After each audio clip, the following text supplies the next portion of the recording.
station that's on your side. News 12, first at 5, continues. Well, live at 5, continuing our coverage of September 11th. Ceremonies have been taking place all day around the nation and right here locally.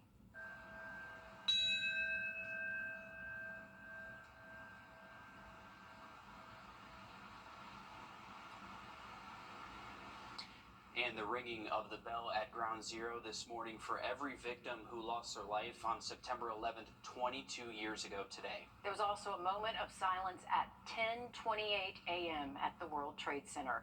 It marked the exact time the North Tower collapsed after burning for 102 minutes.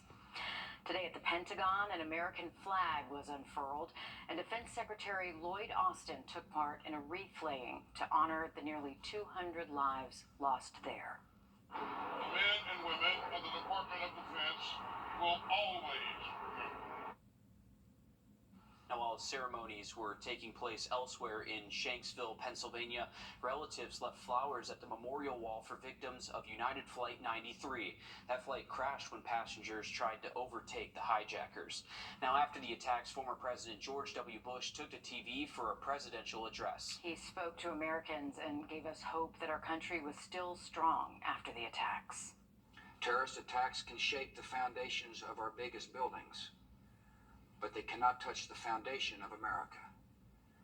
These acts shatter steel, but they cannot dent the steel of American resolve. Today, there are young people, teenagers, children who never heard that speech when it first aired. Many have learned about the September 11th attacks in a classroom. And today, our Craig Allison stopped by a New Elton Middle School to check in on how they're continuing to teach kids how they've passed on that memory of that day. For most, 9/11 is a tragic day, clear as crystal in people's minds, where they were and who they were with and what they were doing. But for those middle schoolers here at New Ellington Middle School that are Generation Alpha, they were born almost a decade removed. History in their textbooks. Today, Mrs. Matthews taught her group of 6th graders about 2001, highlighting primary sources. She shared her own personal experience hearing about the World Trade Centers, which happened to fall on her daughter's birthday, and shared pictures from New York that her friend took when she witnessed it firsthand. The assignment for tonight, interviewing someone they know who remembers what they were doing on that day 22 years ago, because it doesn't just stop at New York or DC. To me, this is a very important topic because it does show how America came together as a country. And if I can do it in whatever way, through my artifacts, through my stories, through my books, and get the children to understand that we do live in a wonderful country, then I feel like I've kind of accomplished my task. All new on News 12 at 6 o'clock. We'll also hear from Greenbrier High School on how they're making sure the younger side of Gen Z never forgets in their teachings of that tragic day on September 11th. All right, thanks for that, Craig. Grovetown Fire Rescue taking a moment out of their day to pause. Firefighters at both stations stopped their morning to observe a moment of silence. It's in remembrance of the events on 9/11 and to pay their respects to the fallen. Fort Gordon running in remembrance on the 22nd anniversary of the tragic events on 9/11. Our Taylor Martin spoke with those on base who share why this day is so important. From people running a 9.11K to the sound of music. It's a day of reflecting and remembering at Fort Gordon. It's certainly surreal to be part of the ceremony. As someone who was in the military in 2001, I was then quickly stationed here to Fort Gordon, Georgia, and actually deployed over into Afghanistan within that first year. Remembering the first responders, the military, and all those who lost their lives. I felt kind of helpless sitting in college and not with my military buddies, not really understanding what was going on. And so it was a challenging time, I think, for our entire nation. Today, people are digging through the memories of where they were that day and the emotions running through the nation. I was in the 6th grade, so I think I was 12 or 13. It's fear, confusion, maybe. I didn't really understand what was going on or why it was happening. Reflecting on how it impacted the trajectory of their lives. It was really a driving factor for why I decided to join the military, I think, from a relatively young age. And making sure generations to come never forget. we have to remember, in order that we are prepared and ready, that we don't let this happen again. Reporting in Augusta, Taylor Martin, on your side. I want to show you video now from the 9/11 Stair Climb Challenge in Rincon this morning. Rincon firefighters climbed the stairs at Empire Gym in full gear. The community sponsored firefighters as they climbed the equivalent of 110 flights of stairs.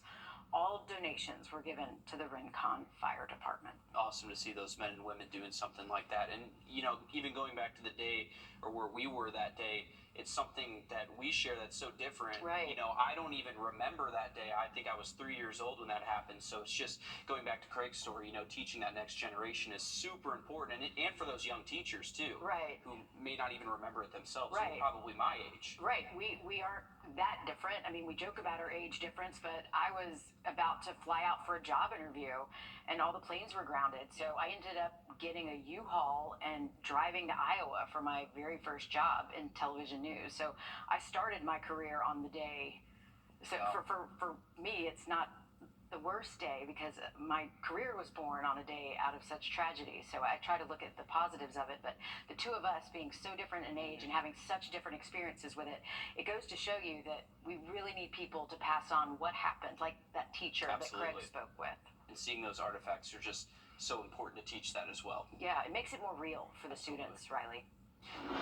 Absolutely, guys. Definitely a day in history that we will always remember here. And we are looking at a beautiful afternoon late in the week in just about 10 minutes. All right, thank you, Riley. An investigation underway in Richmond County tonight after a shooting sent a man to the hospital.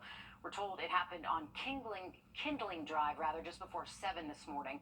Deputies say the man was shot at least once and is being treated for his injuries. Right now, there's no word on his condition or even a suspect in the case. The Aiken County Coroner's Office is investigating the death of a 3-year-old from Jackson. Investigators say Sunday night at around 9:30, Aiken County EMS was called to a home on Ellen Drive for an unresponsive child. Reports say that the mother said that she was in her bedroom working on homework while the child was asleep in her bed. The report says that her mother tried to wake her and found her unresponsive and blue with vomit beside her. Emergency crews took 3-year-old Riley Scott to Children's Hospital of Georgia, where she was pronounced dead. She'll be autopsied tomorrow morning to determine the cause of death. The Aiken County Sheriff's Office is also investigating this case. Today, family and friends said goodbye to a 16-year-old from North Augusta who was shot and killed in Columbus, Georgia last week. Thursday morning, police found Dayton Willis in his aunt's car in front of a Little League ballpark. He had been shot multiple times, and officers say he had a revolver in his lap. No word yet about suspects or motive, but police are hoping someone watching right now has information to help them crack the case. Dayton was supposed to be meeting family later that night to celebrate his 16th birthday. His funeral was today at True North. One Georgia woman keeping her promise when it comes to finding one person's lost dog. How she kept her word when Live at 5 returns. Riley? And we are going to stay pretty hot and humid over the next couple of days, but a cold front moves through the middle of the week, and that's going to knock off our temperatures by this weekend. We'll have a full look at the forecast just after the break. 22 years ago, Americans sat and watched one of the darkest days in history unfold. Coming up all new tonight on News 12 at 6 o'clock, 2 men who saw that day as a call to serve and why they decided to answer. Time and Testament. Can't he can fix it.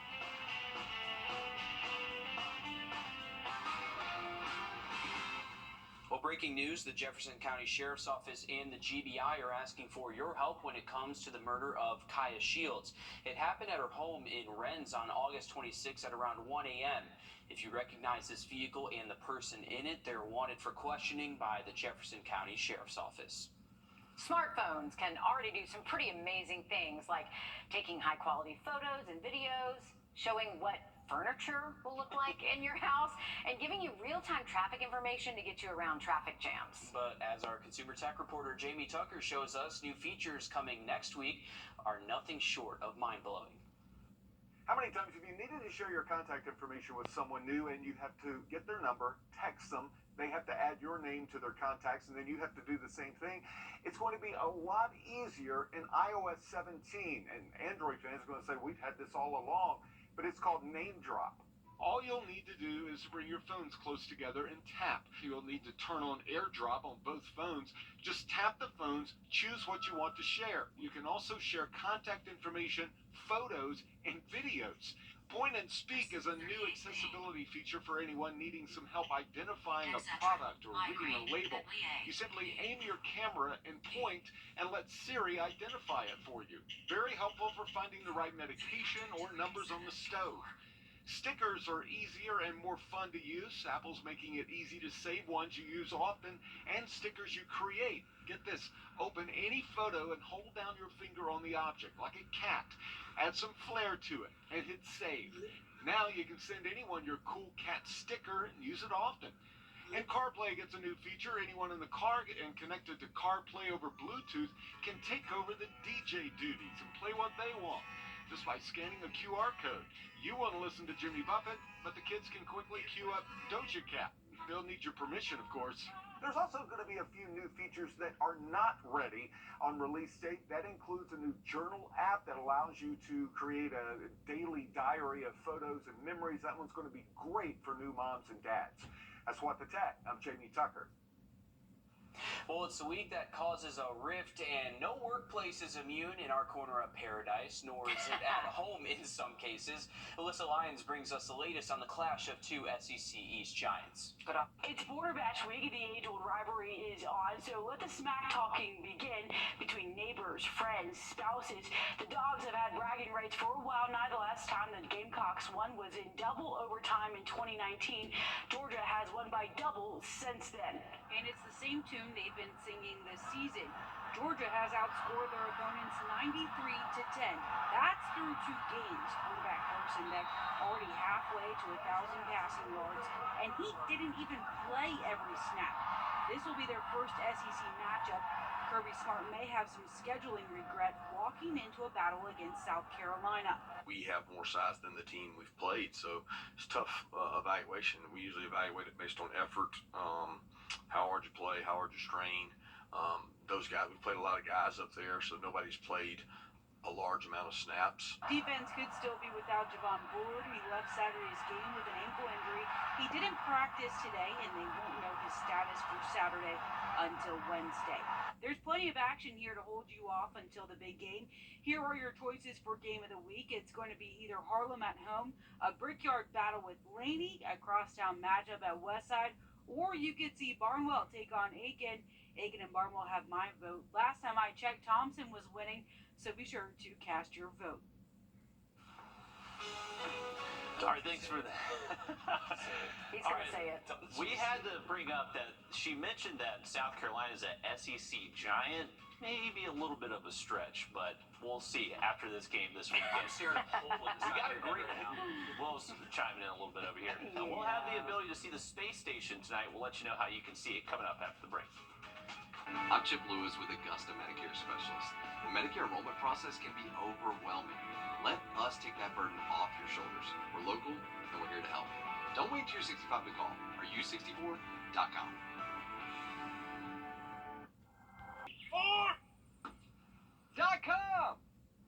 Welcome back, folks. Live look over SRP Park. You can see blue sky over us here in Augusta, but we are still keeping an eye on a few scattered showers out there.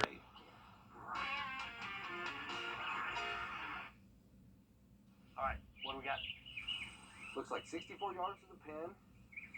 About 64 mile per hour winds. Dude, there's no wind. Hand me my 64-degree wedge. What's in with you at 64? Are you 64.com? Welcome back, folks. Live look over SRP Park. You can see blue sky over us here in Augusta, but we are still keeping an eye on a few scattered showers out there that will come to an end once we get it after sunset. If you want to see the space station later tonight, this is going to make a pass over us at 8:53 p.m. This is a relatively shallow pass, so we are hoping that our skies will clear out, but there's going to be plenty of opportunities to see this later into the week. Just post about it on my Facebook page if you want to see those other times. Now, here's a look at our 7-day forecast. We are going to stay hot and humid the next couple of days, but cooling off nicely to close out the week. All right, thanks, Riley. Stick with us. We have more news, weather, and sports coming up after a short break on News 12 at 6 o'clock.